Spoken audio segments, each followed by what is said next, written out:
Okay, welcome to lesson 7. So another common discrete distribution we're going to talk about is Poisson. So when you think about Poisson, besides fishes, if you know any French at all, you should also think about counts. Poisson is like, oh, maybe in a set interval of time, how many people came through that door? Or, hey, for each product, what number of defects did I see for each product? It should make you think of counts. So, and it's usually for a time interval, for some sort of set interval. So the Poisson distribution, it models the number of occurrences of an event over an interval of space or time. So it can be spatial or time. And it's defined by a rate parameter. So this is lambda. Lambda is a Greek letter, and it is going to be our rate parameter. So if we say, hey, on average we expect this many per hour, that will be our rate parameter lambda. And it's, in essence, you could think of it as like a binomial distribution where the number of trials is infinite. So it's not just like, oh, x could be 0, 1, 2, all the way through n. It can go on forever and ever. It is going to still be non-negative integers though. So the example we're going to use is, suppose x is the number of text messages received per hour by a certain individual. On average, we know that they receive 8 messages per hour. So what this comes out to is lambda is equal to 8. And if you really wanted, you could go messages per hour, but we usually won't put that there. So when we know that it is a Poisson distribution, we can say, okay, well, our random variable x, if I want to find the probability that it's equal to some value, I can say it's equal to lambda to the x times e to the negative lambda over x factorial. So just a reminder, x factorial, it's like if I wanted 5 factorial, it's going to be 5 times 4 times 3 times 2 times 1. So you stop at 1. And we're pretty much only ever going to use it for positive integers here. So 5 factorial would be 5 times 4 times 3 times 2 times 1. 3 factorial would be 3 times 2 times 1. That kind of idea. And just a reminder, e is that constant. Here's its definition. Hopefully it is familiar. If you remember using the natural log, that's log base e. So definitely use it very often. In the sample space, it's defined to be 0, 1, 2, 3, and it will go on forever. So we usually leave a ... It doesn't have a highest value it can take. So then we have an expected value and variance. So if this is our PMF and we try to find the expected value, you would find that every time you use the PMF of a Poisson, it's going to come out to lambda. What's really neat is the variance is also going to come out to lambda. So it makes it very, very easy right off the bat to calculate the expected value and the variance. If you know lambda for a Poisson distribution, you already know the average and the variance. And just a reminder for factorial, 1 factorial is equal to 1, and 0 factorial is also equal to 1. So the 0 factorial especially is a special case, and you can tell, like, it's really important that you don't actually have 0 on the bottom. So just a note, 0 factorial is equal to 1. So we're going to go with our text message example here. So x is the number of text messages received per hour by this particular individual. Definitely receiving more than me, even though, everybody's shelter in place right now. But that's okay. I think a lot of other messaging services are a lot more popular lately. So if I want to go ahead through these steps, what's the parameter value for this distribution? It's going to be this value 8. So lambda is equal to 8. So anytime we say, hey, what is the parameter value? We want you to give us the parameter and the value. We will want both. And then what is the probability mass function? So just remember here, so f of x is equal to, I'm going to write it out, lambda x either minus lambda x factorial. So I can go ahead and now I can plug in 8 for lambda everywhere. So f of x is going to equal 8 to the x e to the negative 8 over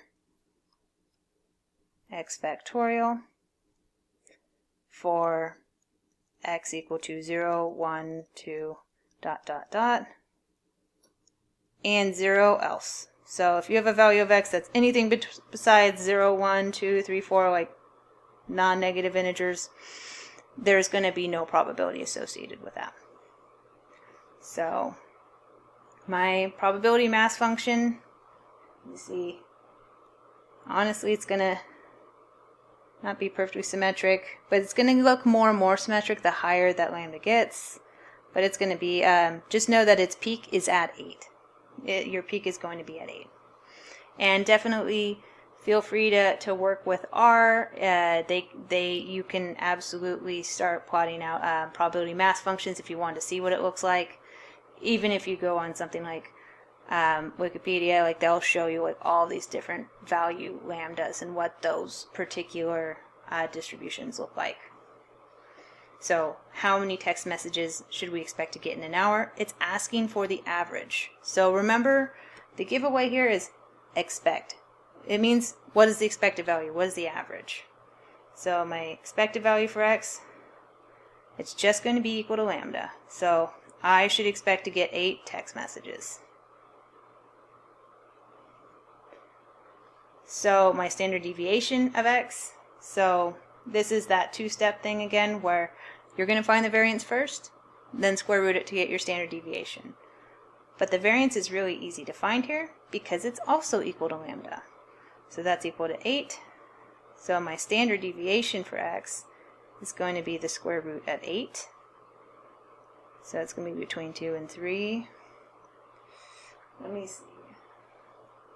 2.828 messages. So on average, in an hour, because that is the designated time period, I would expect to get about 8 text messages on average. And I would expect it to vary on average about 2.828 messages. So that will be our Poisson distribution. And once again, I strongly encourage you to check out in the further slides. Oh, never mind. We have just a tiny bit more. But wait, there's more. So we're going to finish this, and then I'm going to talk about the year turn examples. So what is the probability the individual gets exactly 10 text messages per hour? So if we know on average they get 8, we want to know what's the probability that they actually get exactly 10. So probability x is equal to 10. It's going to be, writing out this distribution again. So 8, x is 10 here. So 8 to the 10 times e to the negative 8 times 10 factorial. And just know 10 factorial is 10 times 9 times 8 times all the way down to 1. So I will get, round just a little bit here, 0.0993. So given the distribution of number of text messages you get in a given hour, about 9.93% of the time you'd expect to get exactly 10 in an hour. So then, what is the probability an individual gets 3 or fewer text messages in an hour? So this is same probability that x is less than or equal to 3. 3 or fewer, make sure that you include 3. So that is important. So that's going to equal probability. So 3 or fewer, so you can get 0, you can get 1, you can get 2, or you can get 3. So we want to know the probability that You know, given that they usually get 8 an hour on average, what is the probability they get 0, 1, 2, or 3 text messages in a given hour? Oops. So I'm just going to calculate the probability for each one of these. So it's going to be 8 to the 0, e to the negative 8, 0 factorial. And this is where I was trying to hint that, hey, remember, 0 factorial is equal to 1. Don't panic. Because trust me, it's easy to do. So then 8, 1, e to the minus 8. 1 factorial. 1 factorial is also equal to 1 plus 8 squared e to the 8, negative 8. 2 factorial. 2 factorials just equal to 2. 2 times 1 times 8 cubed e to the minus 8 over 3 factorial, which will be 6. 3 times 2 times 1. And definitely a good idea to stop and you know how to calculate this. Like I said with the binomial distribution, there are lines you could use in R that would make it really easy. Like you could use, I believe it's P plus and D plus.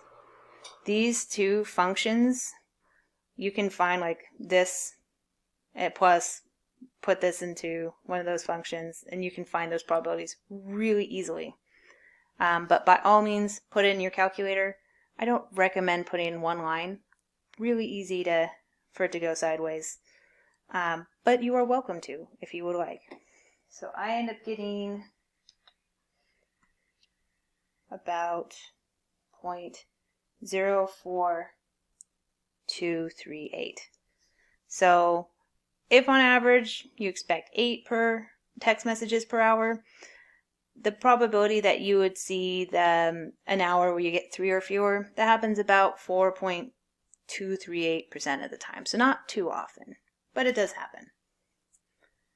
And then this one. So how likely is it the individual get more than one text in an hour? So X is greater than 1, so more than 1. It doesn't include the 1, so be careful there. So you could say, okay, well, this is the probability that X is greater than or equal to 2. So probability X is equal to 2 plus probability X is equal to 3 plus probability it's equal to 4 plus ... And you can, well, you'll never be done if you do it that way. You would go on and on forever and ever. What's a lot easier to do is you could say, okay, well, this is 1 minus the probability that X is less than or equal to 1. Because I'm not interested in the scenario where you get 0 messages, and I'm not interested in the scenario where you get exactly 1. So I could say, okay, well, this 1 minus the probability,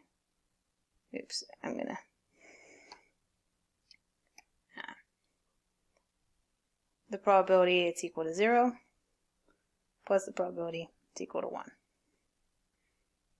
So you can find both of those and subtract that from 1. So this is using the idea of complements. So there are the situations where I get 0 text messages and 1 text messages. Those are the only 2 scenarios I'm not interested in. It's a lot easier to find the probability of those 2 scenarios and subtract from 1 than to add the probability of every other scenario. And we have a tendency to count up like, oh, how many probabilities would I need to calculate and add? Oh, that many? How many am I not interested in? How many would I have to calculate and add? Oh, and we almost always will go with whatever option makes us count up fewer probabilities. Not to mention, it's probably more easy to be accurate in this case because X keeps going on forever and ever. So I will say 1 minus 8 to the 0 e to the negative 8 over 0 factorial minus 8 to the first e to the minus 8, 1 factorial. So you'll get something like 0.99698. So how likely is it they'll get more than one text per hour? It looks like that happens over 99% of the time. So that's pretty often. And it definitely is a lot easier if you use your law of complements in this scenario. In fact, for the Poisson, you would pretty much have to use complements in order to find it. So the last thing I want to remind y'all about is here at the end, I tucked them at the end, you have your turn slides. So this is extra practice, and they have video solutions and R code examples. So we strongly recommend that you take a look at both, because looking here, this is the binomial probabilities. It shows you've got D binom for density and P binom for probability. But so what it does is it allows you to very, very easily calculate the PMF value for a specific value of X. You would not put the letter X there. You're going to put the actual value. You're going to plug in the actual number of trials and the actual number for P.